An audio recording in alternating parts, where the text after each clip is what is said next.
پیارے حضور، میرا ایک سوال ہے کہ شادی کے جب رشتے آتے ہیں تو بہت دکھ کی بات یہ ہے کہ مائیں ڈیمانڈ بہت کرتی ہیں ظاہری شکل و صورت کی یا پھر خاندان کی. تو ٹھیک ہے نا، غلط کرتی ہیں. اس کا تو نسخہ حضرت صلی اللہ علیہ وسلم نے بتا صلی دیا. اللہ علیہ وسلم. آپ نے فرمایا تم نے رشتہ کرنا ہوتا ہے، وجوہات ہوتے ہیں. تم دوسرے کی دولت دیکھتے ہو، اس کا خاندان دیکھتے ہو، اس کی شکل و صورت دیکھتے ہو. 3 باتیں بڑے غور سے دیکھتے ہو تم، لیکن ان تینوں کی کوئی اہمیت نہیں ہے. تم نے اگر دیکھنا ہے تو دیکھا اگر اس میں دین ہے کہ نہیں. اگر لڑکوں میں دین ہوگا تو تبھی وہ لڑکیوں کا دین دیکھیں گے نا.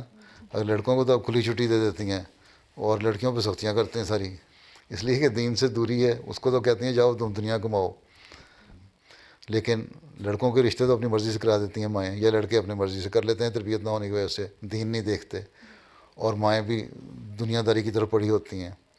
اور لڑکیوں کے جب رشتے نہیں ہوتے، بڑی عمر 25 سال کی ہو جاتی ہیں، پھر بھیج دیتے ہیں نام رشتہ ناتا کو کہ رشتہ کرا کے دو. تو اگر عقل سے کام لیا جائے، سوچ سے کام لیا جائے، دین کو دنیا پہ مقدم رکھا جائے، اللہ تعالیٰ کا خوف دل میں ہو ہیں، اور لڑکوں کی بھی تربیت ہو اور ماؤں کی تربیت بھی ہو، تو پھر یہ مسائل پیدا نہ ہوں. تو یہی تو میں کہہ رہا ہوں کہ تربیت بڑوں کی ضروری ہے، وہ کر لیں.